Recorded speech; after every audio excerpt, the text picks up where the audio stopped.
This is Greg Pass with the Americans in Wartime Experience. Today's date is September the 24th, 2022.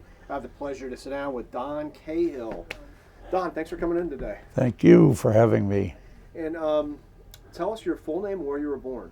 Donald Lawrence Cahill. I was born in Brooklyn, New York. And what wars and campaigns have you participated in? Well, I started off in 1961 in the Dominican Republic. Trujillo got killed. We had to go down and evacuate the American citizens. Then we went to Haiti. We were in Haiti for a couple of months there. More of a life-saving for them. And of course, Vietnam. Or actually, before Vietnam was the Cuban situation, where Kennedy had his problems down there. And I was, as a matter of fact, I happened to be stationed down there on the fence line when that whole thing broke out. And down there for I think about 6 months, and then we came back, and next one was in Vietnam. Okay. So we're gonna do something a little bit different today. We're gonna start with Vietnam and then work our way back if we have time. So Sure. Let's talk a little bit about your family. You have any military veterans in your family? My brother George went in the Marine Corps 5 years before I did. He was a staff sergeant. He was in Vietnam in the 2nd Battalion Night Marines, which was one of my former units.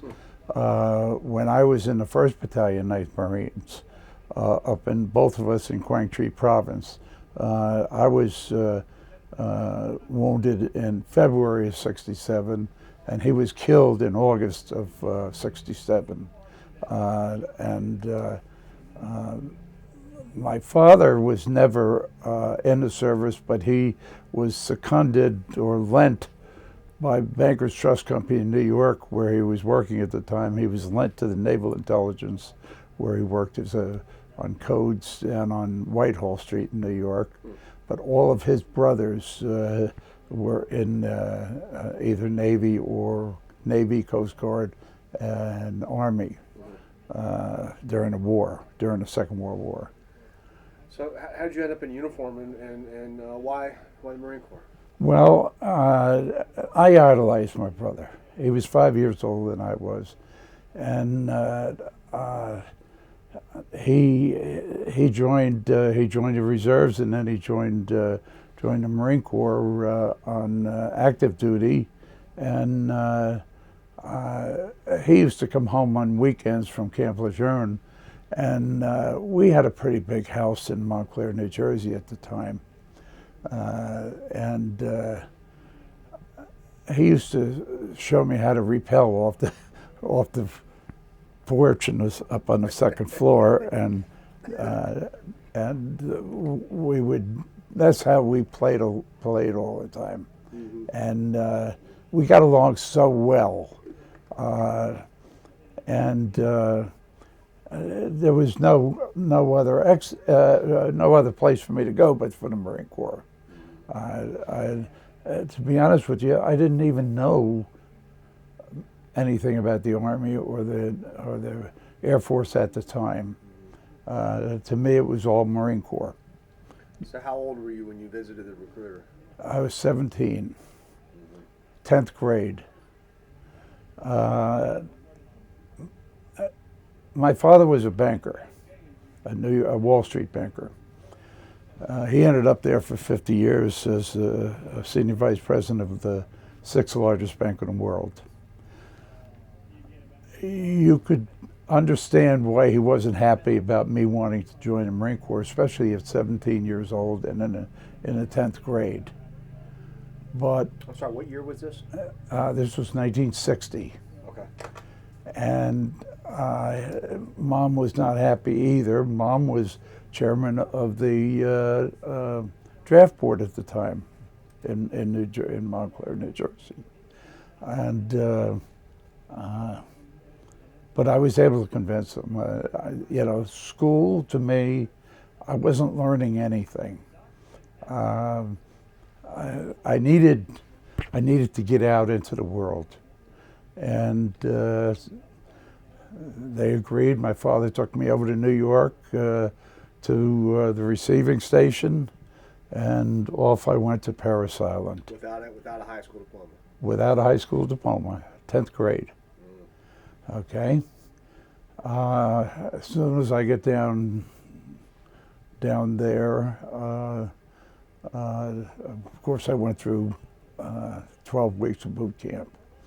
And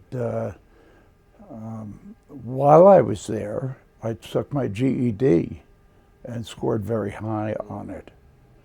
And I wasn't dumb. I needed to do something. And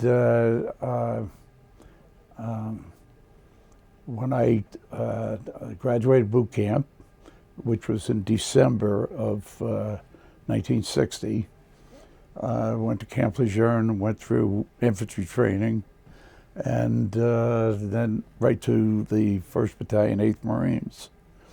What was your MOS? Were you I was in 0311 infantry, which was exactly what I wanted.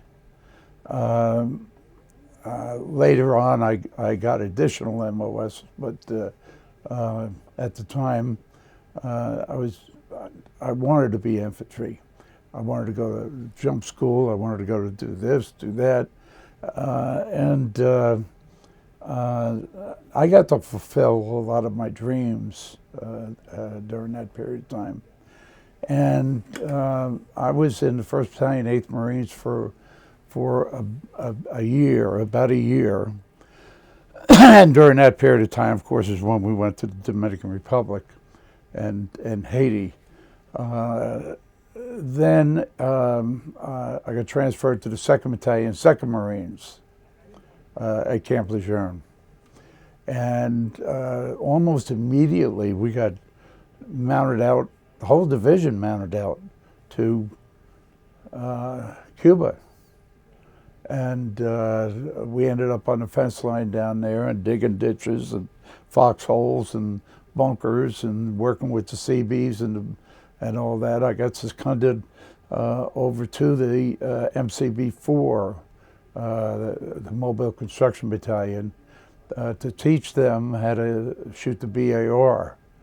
And I carried a BAR for a year and a half then. Oh, that's great. And that was a 20-pound piece of metal that could kill anything. Yeah. And real quick, not a lot of people that we've interviewed have a lot of experience with BAR. the Browning automatic rifle. Briefly tell us a 30 caliber. BAR and Yeah, it was a 30 caliber Browning automatic rifle. You could fire, it carried a magazine of 20 rounds of 30 caliber ammunition. And you could shoot off a small burst, you could shoot off a long burst, or you could shoot them single, one at a time. And it was a mini machine gun is what it was. And it was really a great weapon, but it was heavy. Fun to shoot. It was fun to shoot, but heavy. Not to carry. It was heavy. Yeah. And you had an assistant BAR man in your 4-man fire team. At the time, we were using fire teams and then squads. And we had a 4-man fire team. So you had an assistant, and your assistant carried extra ammunition. And so you carried, I think, 12 magazines, and they were large magazines. And your assistant carried, I think, 12 or 16 of them in pockets around the waist. So then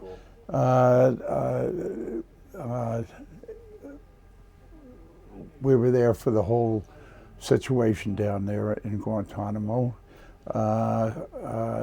Spent a little bit of time prior to going down there training some people that were going to be involved, some Cuban people that were going to be involved in it. Then I come back from Cuba, I got transferred to the division headquarters for the Division Color Guard, and met one of the most unusual sergeant majors I've ever had. He was a little Bantam rooster. I looked at his arm and he had 11 hash marks, which was 4 years for each hash mark.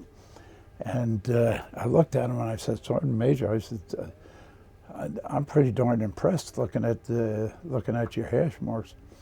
And he says, well, I don't wear my Army hash marks from the First World War. he had 44 years in the Marine Corps, and he was in the Army before that during the First World War. What an interesting guy he was to talk to. So anyway, from there, I got transferred out to the West Coast. I went to Mountain Warfare School. I started in jump school and broke my foot. So I washed out, went to Mountain Warfare School out at Brickell Meadows in California, up in the mountains. Plenty of snow, plenty of skiing, and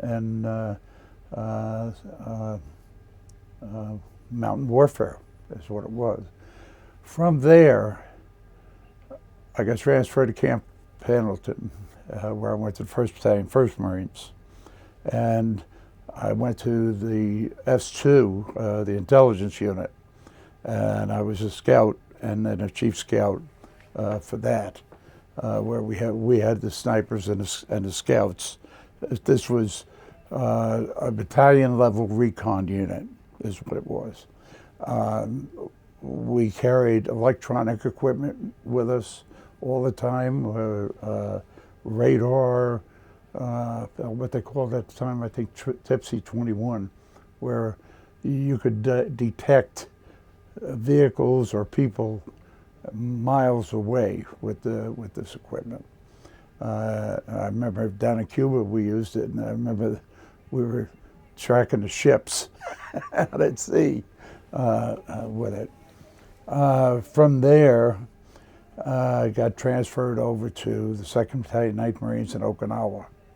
And I spent a great deal of time, not only in Okinawa, Mount Fuji, Japan, Philippines, where we did a lot of training. Spent a couple of months out in Mindanao, in the jungles, where we were tracking the Huks, the communist Huks.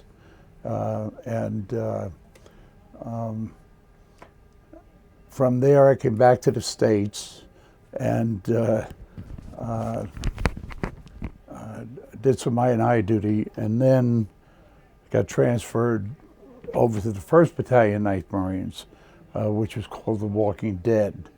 I spent first some time in Okinawa, where we went through some training. Then we went down to the Philippines and did some more training. And I had a funny incident occurred down there that I thought was pretty neat. I ran into my brother down there. I didn't even know he was there. And we got off the ship and we're going up to Tent City. I'm marching my platoon. I was platoon sergeant then, marching my platoon up the hill. I've got like 40 guys in my platoon. And we're getting cat calls. These guys standing along the side of the road giving us cat calls. And I called the platoon to a halt. I told them to face about, or face outboard. And we were gonna take these people to task. And I look up and there's my brother sitting on the hood of a Jeep with a big grin on his face. And it was his platoon. We were relieving his platoon. I didn't even know it. He had a weapons platoon, a heavy weapons platoon with 2-9.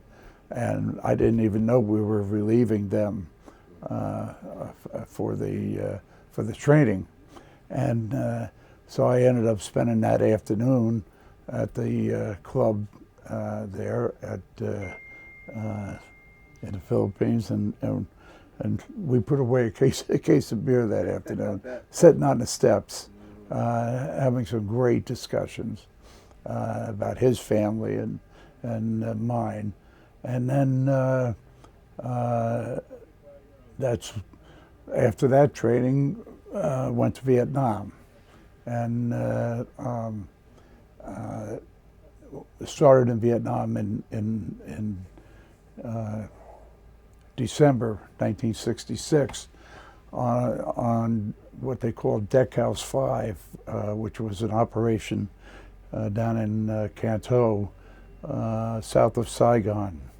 Let's take a pause real quick. I'm sorry. Let's take a pause real quick. So what I want you to do, if you don't mind, is people watching this video might not be that familiar with the Vietnam War.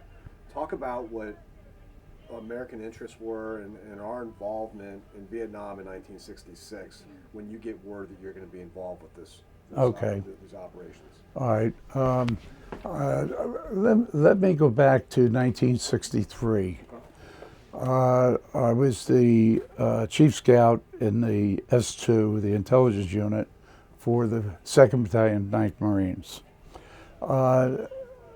One of my tasks was I would do area studies. I would I would be assigned a country in the Far East, and I would go to the library and interview people and learn as much as I could about that country, and I'd write up everything that I learned about it, and they called it an area study. And so I happened to get Vietnam in 1963. We were already in Vietnam. The United States had interests down there. We had oil interests, we had rubber interests. But our biggest interest was to deny the communist takeover of the country, because the French lost out totally finally at the Battle of Dien Bien Phu in Vietnam, and as a result, the United States kind of had to take over. They were oddly enough, a lot of people don't realize that the United States was already there at Dien Bien Phu. What we did was we lent our helicopters and some of our pilots to the French Army and the French Marines that were fighting at Dien Bien Phu. But they lost the battle, and they ended up leaving Vietnam, and we started working with the government down there and reinforcing it and advising their military on military matters. But I had done this area study about Vietnam, and I learned an awful lot about it, and I wrote it up, and I turned it in. And a couple of weeks later, it was about a month later, I requested to get it back so I could make some addendums to it. And I got a letter from the commanding general saying that I didn't have authorized access to it because my clearance wasn't high enough. So anyway, a couple of years later, 3 years later, I get orders to 1st Battalion, 9th Marines, and we are going to go to Vietnam, but first we're going to go through some training, and we went through the training there at Camp Swab in Okinawa. Went up to the central training area and up to the northern training area where they had survival schools, jungle warfare, and anything to do with any warfare. You were going to learn the best of it up there. They had the best instructors. So we go ahead and go up there. We finish our training, and we're immediately put on board a ship, what what was called an LPH. It was the Iwo Jima. It was a helicopter ship. And while we were there out at sea, the helicopters brought in another battalion of Marines, but they weren't American Marines, they were Vietnamese Marines. And they were going to make the landing with us. At that time, we were given our orders, and we found out we were going into southern Vietnam, below Saigon, to I believe it was Cam Lo or something like that. And what we were going to do is we were going to do a search and clear mission.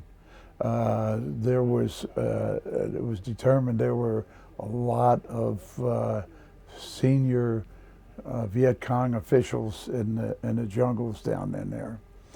So we go ahead and we do a landing, and my platoon came in. We had to land in a paddy, in a rice paddy. So we were repelling out of the helicopter.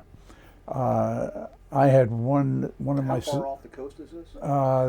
We were fairly close to the coast there. We were probably within 2 miles, 2 or 3 miles. I had a sergeant that went down into the rice paddy. We had to pull him out. He was sucked in by that mud, and his boots came off. And we spent a week getting him boots. They had no resupply for a lot of that stuff.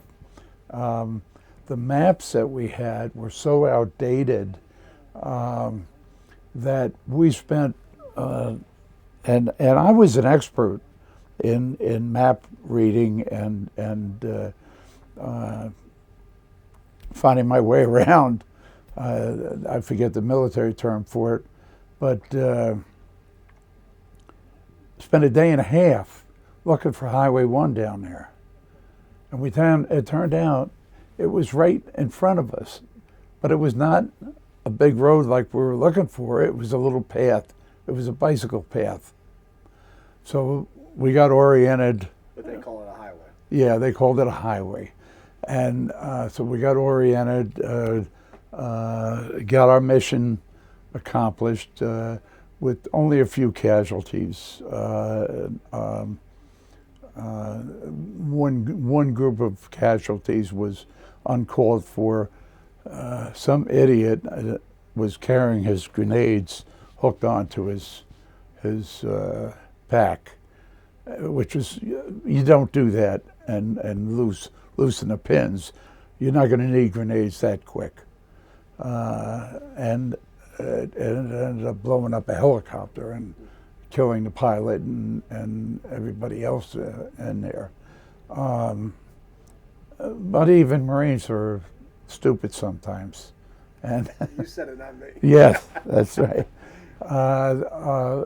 Even though we had some of the best and the brightest. Don, real quick, what rank were you at this time, and what was your role? I was a sergeant, and at various times I would be. Sergeant? Yes. At various times I would be a platoon sergeant, and other times I would be what they call a platoon guide. And there was a staff sergeant there, but with the staff sergeant, when he was gone, I was platoon sergeant. And is this an infantry? An infantry platoon, gotcha. Yeah. At full strength, we had about 40 people.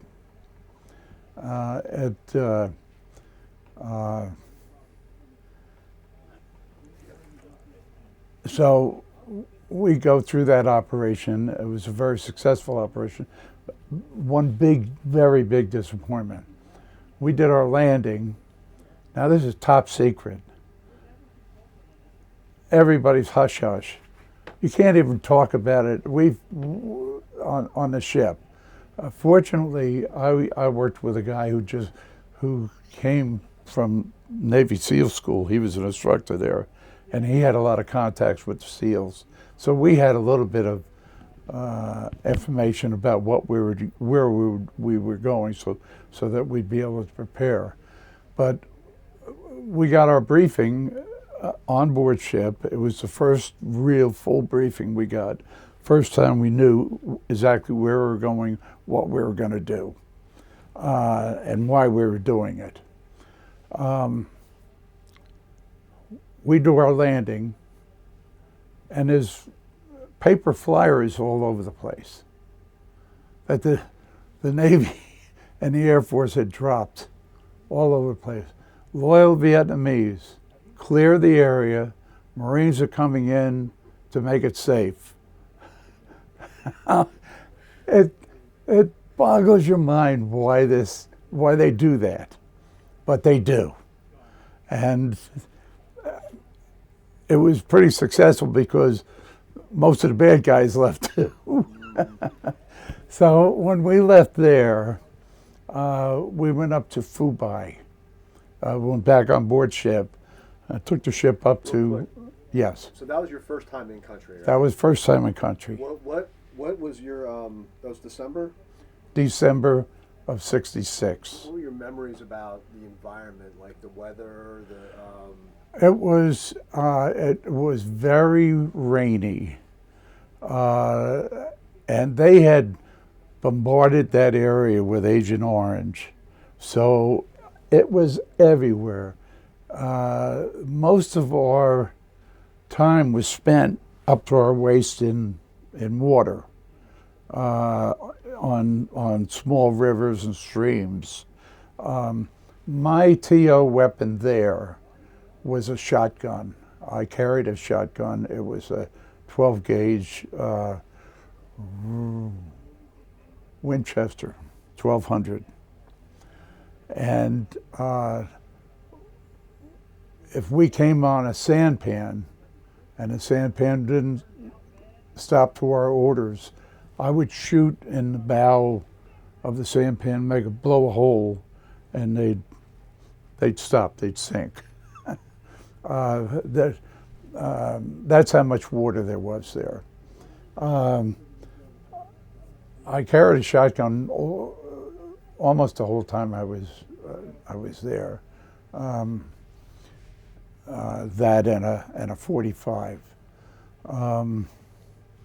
So we go back on board ship, and the same ship we come in on, and they took us up to Fubai, which was outside the city of Wei. I remember offloading the helicopter on, and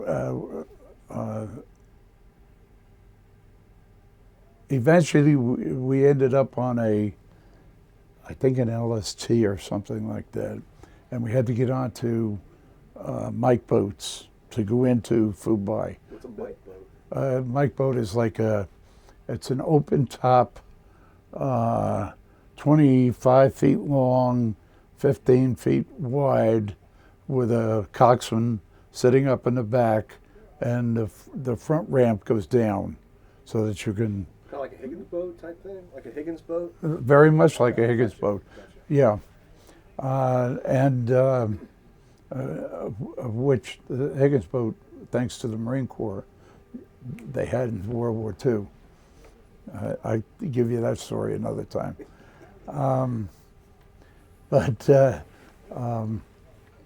We eventually landed in Fubai, but we didn't have any ammunition. We weren't.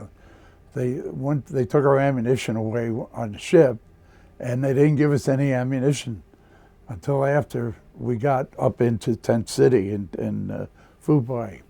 At that time, I was immediately given orders to take over a Rough Rider platoon. My platoon was designated Rough Rider platoon, and what our job was to go between Fubai and Da Nang with convoys, bringing convoys through up and down safely. And it was funny because one of the things I noticed on our first trip back from Da Nang up to Fubai, the Army put 50 trucks in the middle of our convoy. but we got compensated for it. We got a truckload of beer, which which our beer hall didn't have any beer. You were allotted 2 beers a day and 2 sodas a day. We only had soda, so so we were the saviors when we brought that truckload of beer in. And some of the people in the platoon negotiated to be able to get Army bullet-resistant vests and a couple of weapons and things like that. They made some trades for, and that was something that, as a leader, you had to be very cognizant of who was carrying what, who had automatic weapons, who did not have automatic weapons. Because one of the problems at the time, we were carrying M14s, okay? You could take a little wooden match and stick it in there in the receiver, and you could make it fully automatic, okay? Then everybody had extra mechanisms to make their weapons fully automatic, and you couldn't. You had to have an inspection every day and have them taken off and turned in, because what would happen was they'd all be out of ammunition in 5 minutes, and to maintain fire control and things like that, you had to ensure that the troops were properly armed, and you got into a lot of arguments with your troops, but being a Marine Corps, you won because you had the rank. How old were you at this time? In Vietnam, I was, I think I was 22. So 22 is young. I'm sorry? 22 is young. So what's it like being a 22? I was the old man. Yeah, that's true. I Right. I was the old man. What's it like being 22 years old and you're in a war zone and you're trying to control and lead? When I was 17 and 18 years old, I was a fire team leader in Guantanamo Bay, in Santo Domingo, back in barracks life. I had a lot of experience, and I like to consider that I was a leader. I was not somebody to tell you to do something I wouldn't do myself. I did a lot of things myself. So you're in a major combat situation, and you're responsible for that, on how you counterattack or how you do attack or whatever, and it's an awesome responsibility that you have, but you live with it. You've been trained for it. You're ready for it. Okay. So you were very comfortable in that role. I was comfortable, yes. Don't say I wasn't scared sometimes. There were many times that I was really scared. I did stupid things. I did real stupid things. I'll tell you about one of them. We were on a patrol, platoon-sized patrol. We're going through a village on the street without joy. And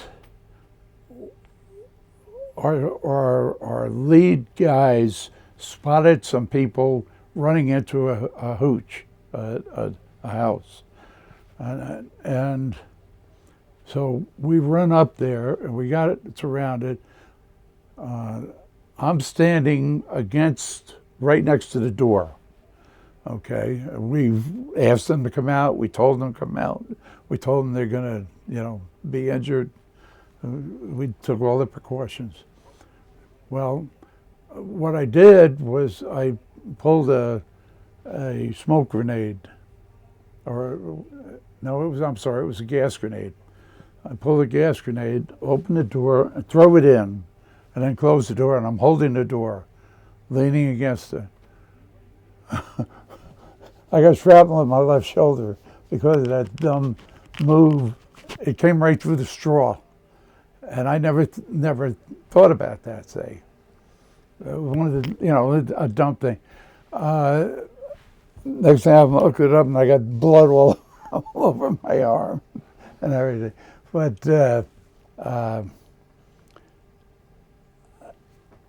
that was on Chinook 2. We did a lot of mini operations and major operations along what's called the Street Without Joy. In February 1967, we were chasing a North Vietnamese battalion. They were about a quarter mile in front of us, and we're pushing through village after village after village, and we get up to this river. I forget what river it was, but it's right up in Quang Tri province, right outside of Dong Ha. And we get up there, and a group of people. I'm called back to the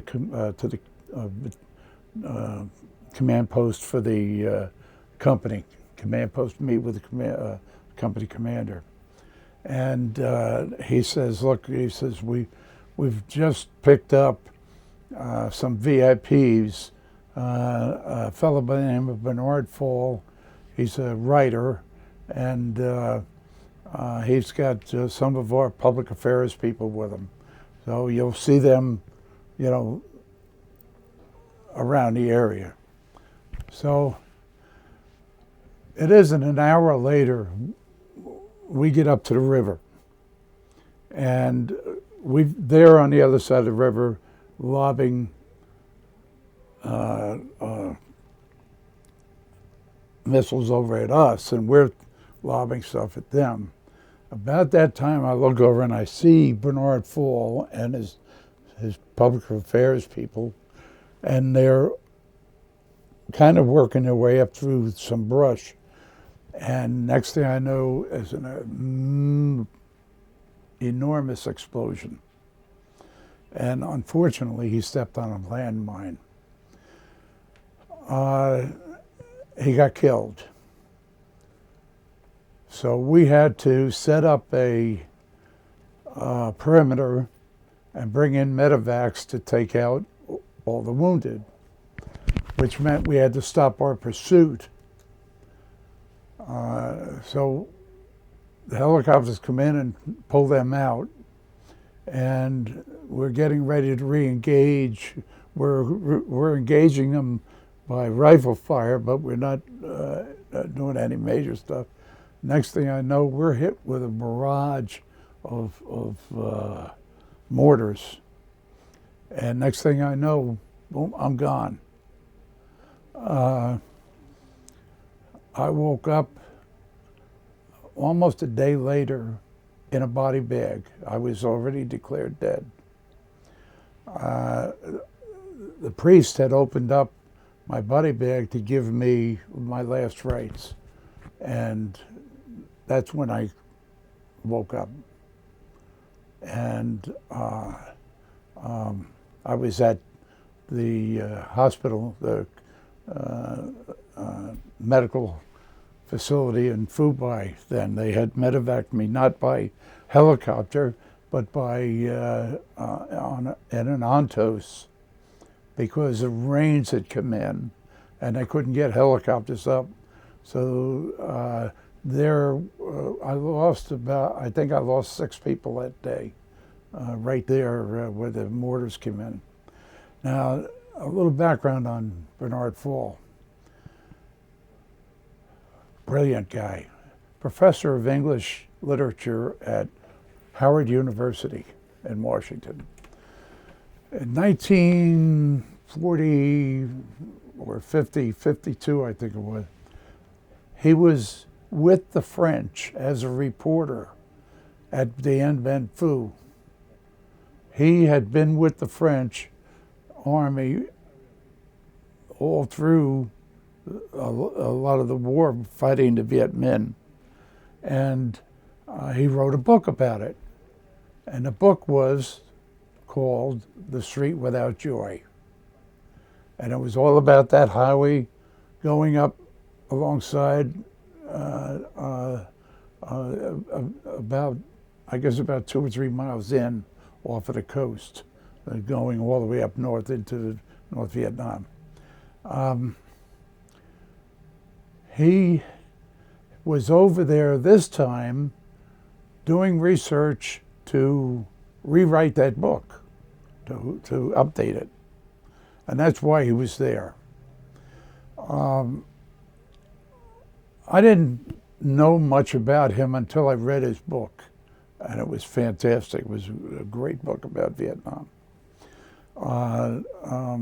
His wife and his daughter lived in Washington after he was dead, and I would have liked to have met his wife and told her to tell her that I was there when he died.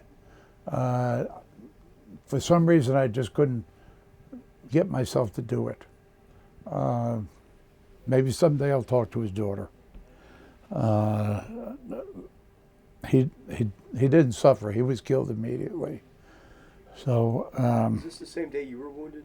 that's exactly when I was wounded. Same round time frame. Within hours. Yeah. And I was taken back, in a body bag, but then I, came to. They rushed me into the operating room, and I spent, I think, 2 days there while they worked on me, and then I got transferred to Tachikawa. What were your wounds? As the telegram told my wife. Oh, you were married at this time? Yeah. Oh, wow. My lower extremities and some of my upper extremities. In other words, well,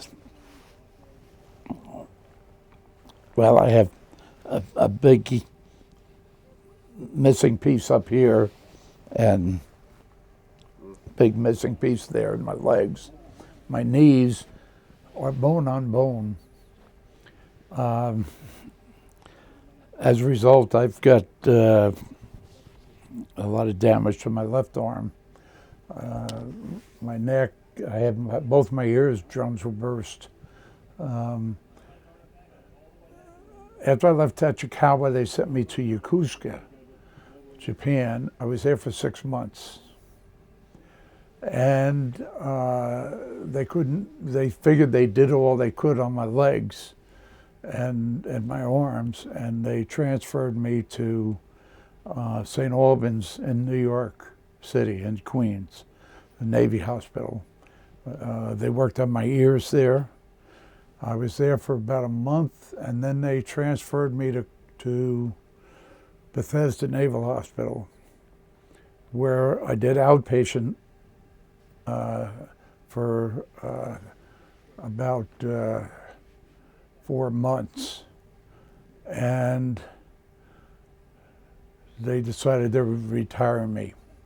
So I went before medical board, and they retired me in April of 1968. And And Don, when was it you were wounded? Was that February of '67? Yes, Did I get that right? February '67. And you said it, but I missed it. What location was that? I was in Quang Tri Province, right outside of Dong Ha, which is it's almost on the border between North and South Vietnam. You said you lost 5 men that day too? I'm sorry? You lost 5 men that day? I'd lost 5 right that day. Now, of course, say for 2 weeks before, I lost a few. a couple of weeks after I lost a few, when I was in the hospital, I would get reports. You know, PFC White got killed, Staff Sergeant Wade got killed. You know, and it didn't make you feel any better laying there in the hospital, not being able to do anything, go anywhere. I was on a ward with about 30 other people, everyone seriously injured. And I remember the bed next to me was a chief petty officer from the Coast Guard. And he was with the Brown Water Navy over there. And he got his boat got blown up, and so he was in the hospital there for about 2 months. Most of the people that were on that ward were there for anywhere from 4 to 6 months. It was a long time. My doctor, a fellow by the name of Vasquez, was a plastic surgeon and neurologist, and I have to say he was fantastic. We had a couple of burn victims that were burned very badly, and they were on a ward. And I mean, you knew they were burn victims just by listening to them at night. And this doctor used to go back to New York to teach at some medical school there, and he would take one of those people that he was treating with him and continue the treatment there, and also use them in the class. And he was just unbelievably good. I think of what he did for me, how he did it for me was fantastic. When they were flying me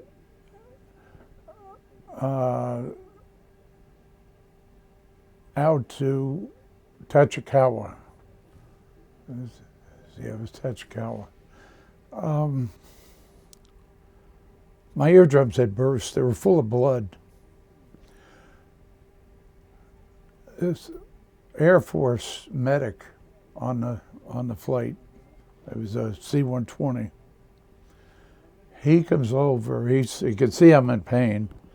He comes over, and the reason I know his name was Rodriguez is I'm looking eye to eye right on his name tag, and he, for the whole flight, he cupped his hands over my ears to keep them from popping. You know, that's the kind of people, that's the kind of medics you had. They were absolutely fantastic, really terrific. Keep in touch with any of the guys you served with? As a matter of fact, for many years I didn't. And I picked up Leatherneck magazine one day. Are you familiar with Leatherneck? And in the bottom, and one of the things that says, looking for members of the Walking Dead. And it turned out it was one of my squad leaders, a corporal that I had in my school, in my platoon. I was, at the time, I was working on the task force. This is 1990, I think. I was working on a task force up here in Northern Virginia. And I said, yeah, this is Roger Ligon's a terrific guy, black guy, and just the salt of the earth. So I went home that night, and I carried a card file of 3x5 cards of everybody in the platoon. It had everybody's name, address, home address, family, religion, everything about them, rifle number, everything about them was on that. Somehow or another, that came with me when after I was blown up. So I brought the cards into the office, and I gave them to my secretary, and I said, would you make copies of all this for me? I want to send them to somebody.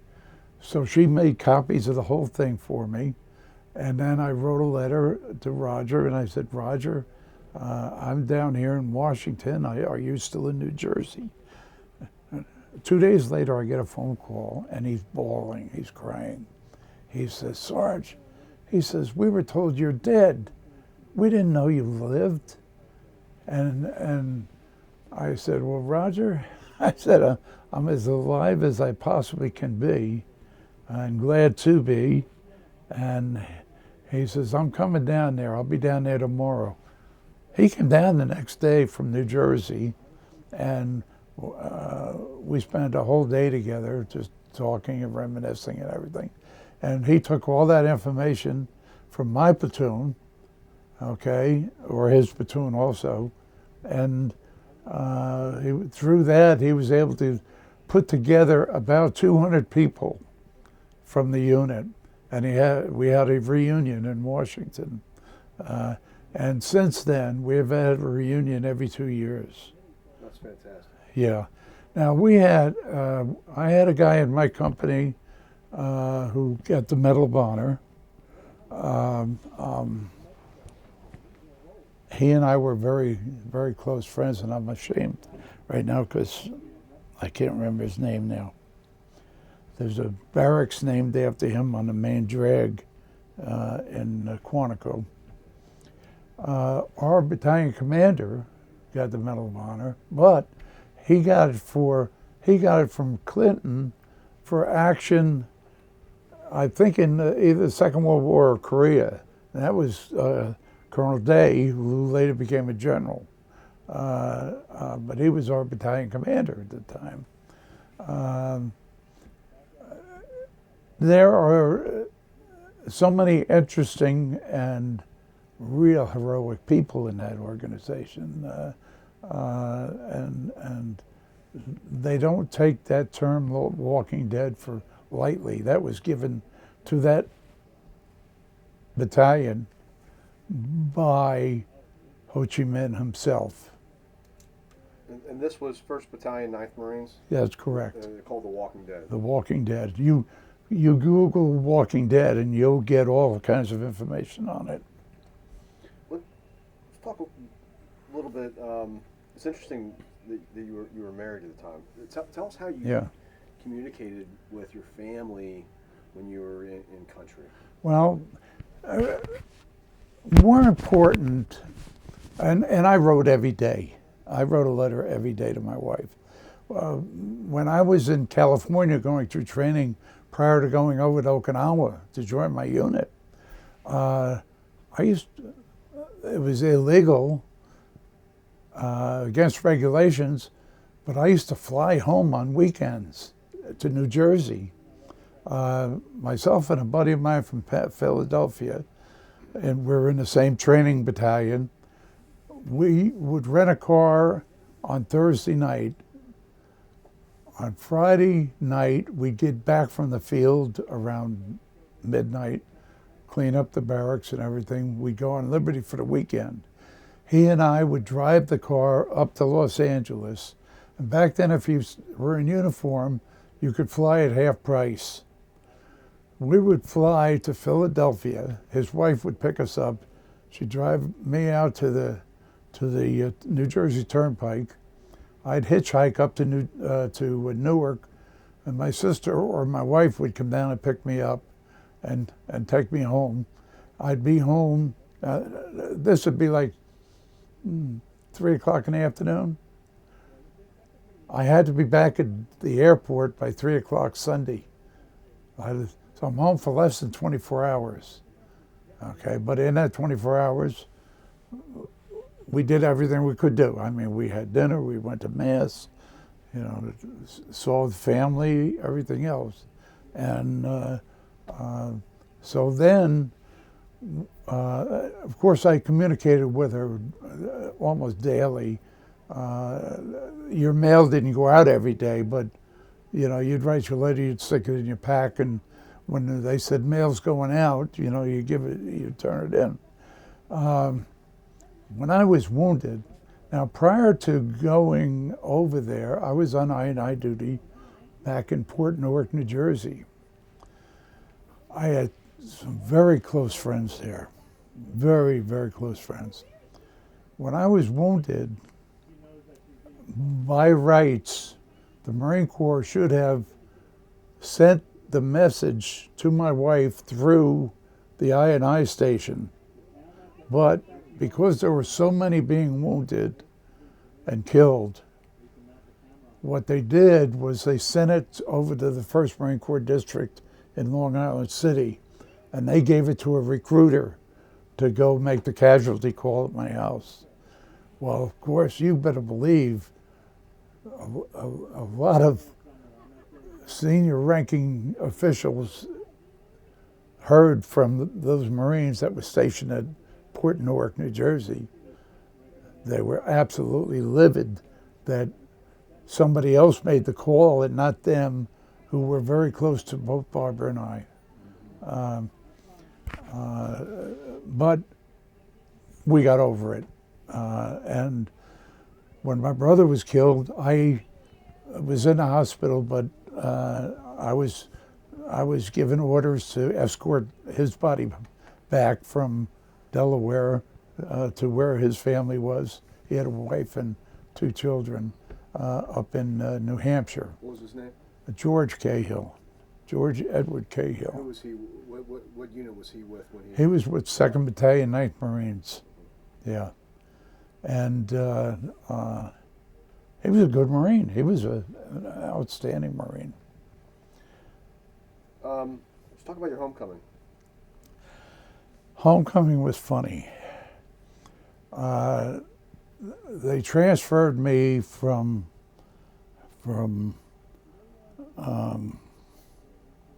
Japan over to New York via Andrews Air Force Base. They have a place they call the Ponderosa there for medical.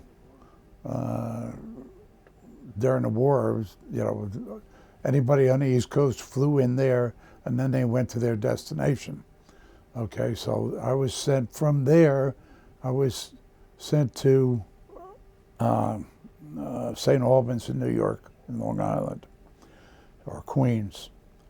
I wanted to surprise my wife, so I didn't call her up and say I was coming, because if I called her up and I didn't get there, she'd be so worried. It was bad enough when she got the telegram, and she calls over. She wanted to come over there right away. She wanted to fly over there, and I had to talk her out of it.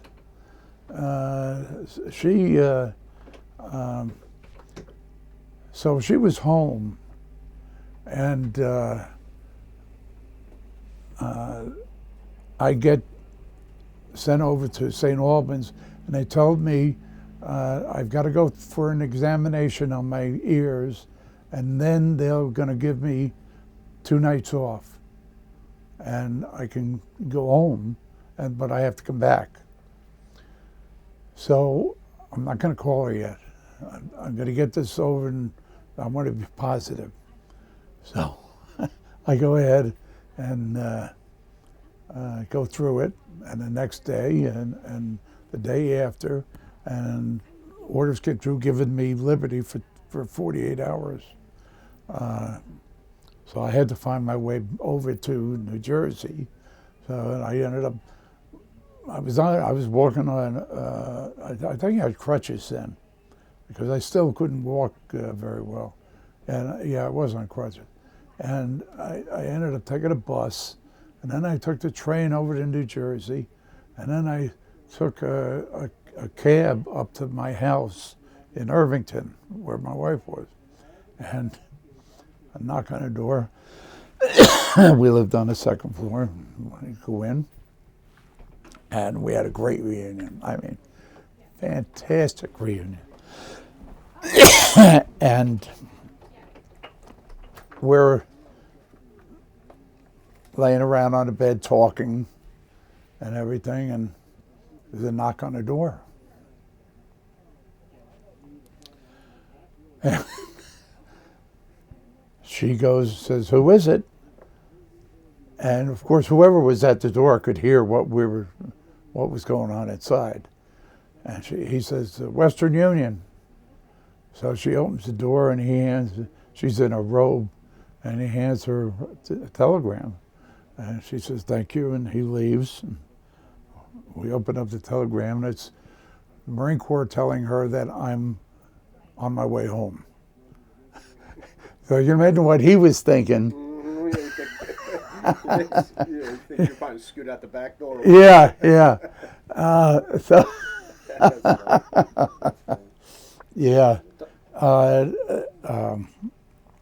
It was tough escorting my brother because of how I felt about him, and his kids were still pretty young. They were like,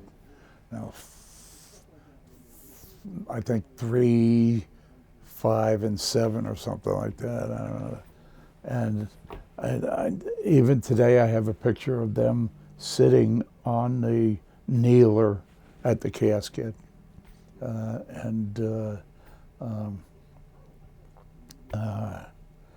it was the Marine Corps sent an escort like we do at the police department, and they had an escort at the casket the whole time he was there, and they of course had all the honors and everything else there. Incidentally, when he got killed, he only had 3 days left to do. Yeah, and so it was very hard for my mother to take, and how I got notified was I was living in Woodbridge at the time, up on Cardinal Drive. Okay, now I was in the hospital, but I was like ambulatory, waiting my orders for retirement, and I was going into the hospital every day.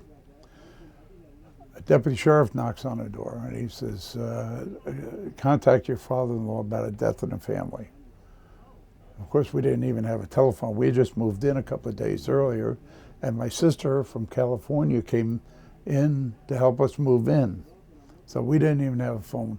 So I had to go down to 7-Eleven and call my father-in-law, and he's the one that told me that George was killed. What year was this? That was in 1968. That was April '68.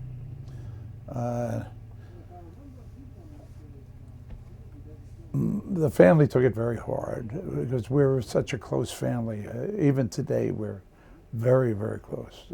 My sisters, my younger brother, as far as my parents were concerned and my sisters were concerned, nobody else was going to go in the military, no matter what, and nobody has.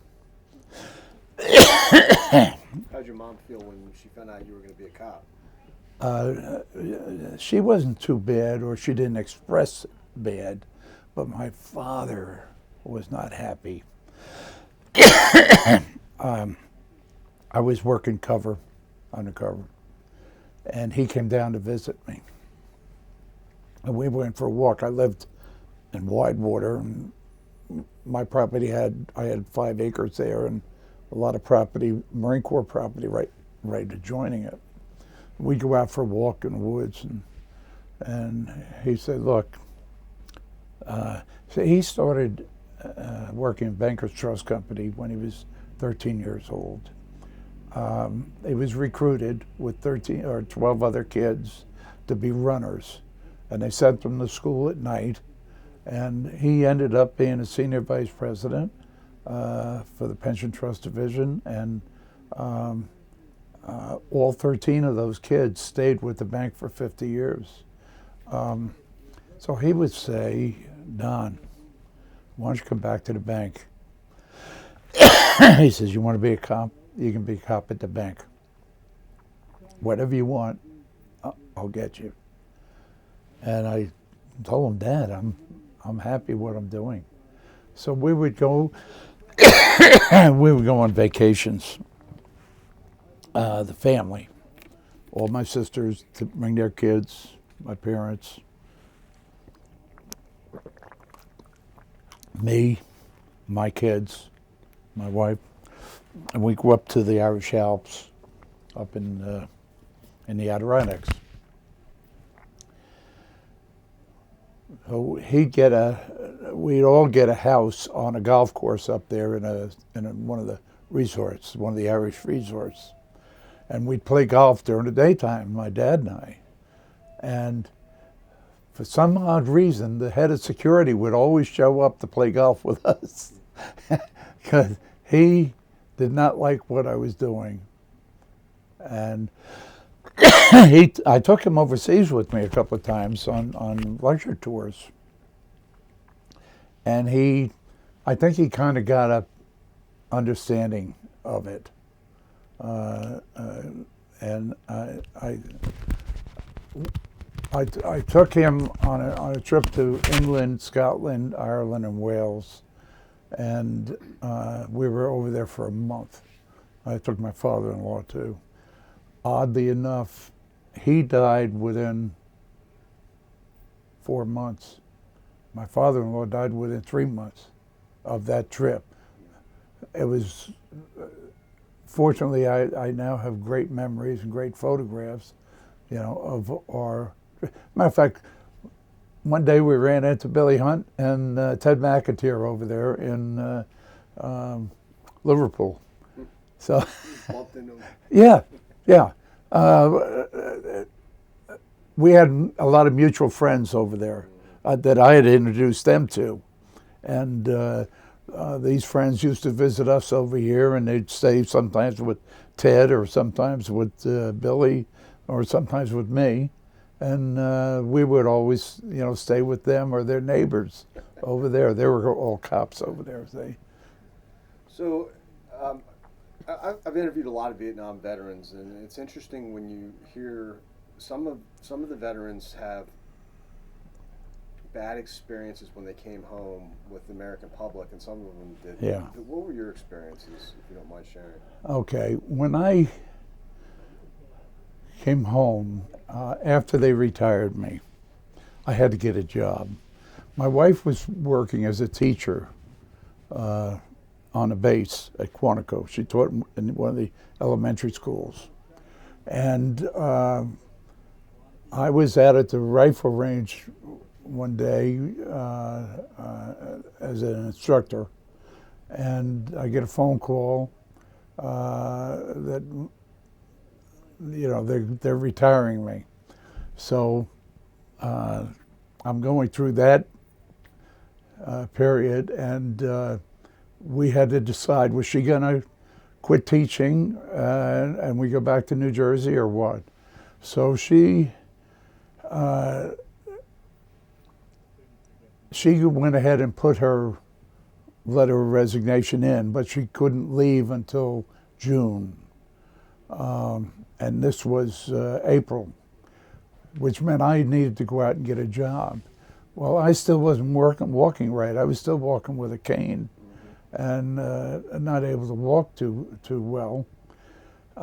So I got a job working up on Capitol Hill in political fundraising for a company out of Woodbridge. And oddly enough, within a year, I was the vice president of the company. Well, she turned in her resignation, so come June, she was out of a job. And we had talked about the job I was doing. I said, I really like this area and I like what I'm doing. Why don't we give it a try, stay here? She says, fine. So she applied to the county. And I get a call from the chairman of the board, and he wants to hire her. And she ended up teaching for 10 years at school in Woodbridge. She taught first grade out there for 10 years. And in the meanwhile, I'm working for this company, and I meet a guy by the name of Charlie O'Shields, a state trooper. And he wants me to join the state police. He's recruiting for them, and he wants me to join the state police. And I'm telling him I'm not, physically I'm not ready. I can't do it. So I went ahead and you know, put him on the side. Well, then about a year later, I get a call from Charlie. He says, hey, he says, you know, they're starting a county police department. He says, why don't you put your application in just for the hell of it? I said, all right, I'll do that. So I put an application in there and U.S. Park Police. And I got a call from both agencies on the same day accepting me. But U.S. Park Police was going to pay me like, I think about $2,500 less than the county. And the county wasn't paying me any great amount of money. I was taking a 50% cut in pay by going with the county because I was making $13,000 something working for the company in Woodbridge. But the county was going to start me off at step 3, which was $7,800 a year. And I figured, well, I'm not going to have to buy my uniforms. I don't have to drive to D.C. every day. It's less than they're going to pay up there, but I'll take this one. So I did, and the rest is history. We didn't have any children until my wife had been teaching 10 years, and then that's when we had our first daughter, and then 3 years later, my son. And You have grandkids? I have one granddaughter. She's almost 4. My wife died a year ago. She had been very sick for several years, and, which was bad because I was paying so much attention to her and making sure that I was available to take her to doctors and hospitals and everything. And I canceled all my doctor's appointments. I didn't go to a single one for 3 years. And so I went for a VA physical not too long ago, and the doctor, he examines me and he says, you know, Mr. Cahill, he says, I got to tell you this, you're falling apart. I said, I didn't need to come to you to find that out.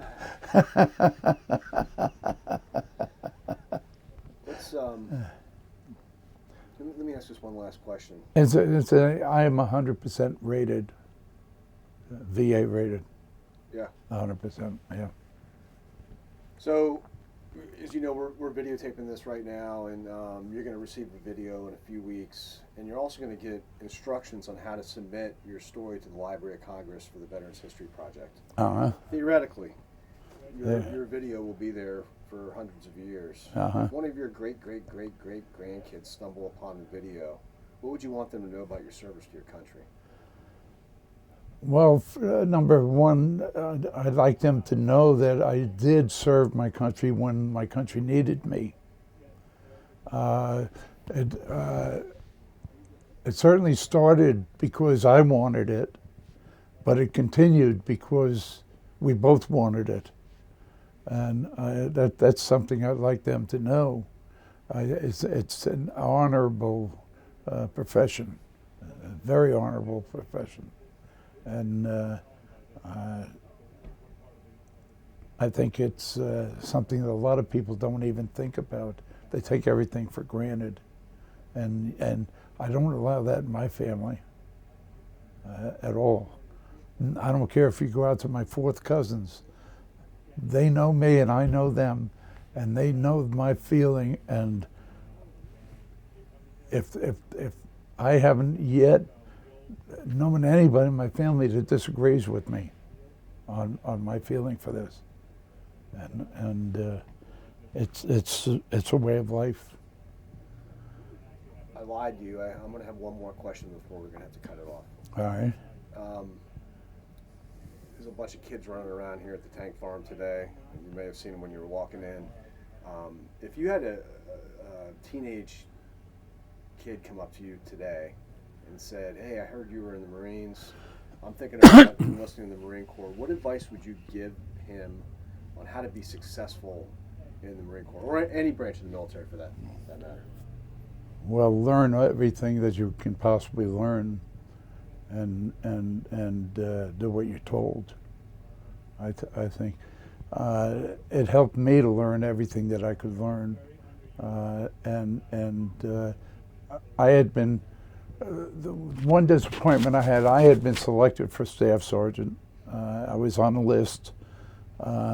If I could have stayed in 30 days more, I would have been promoted.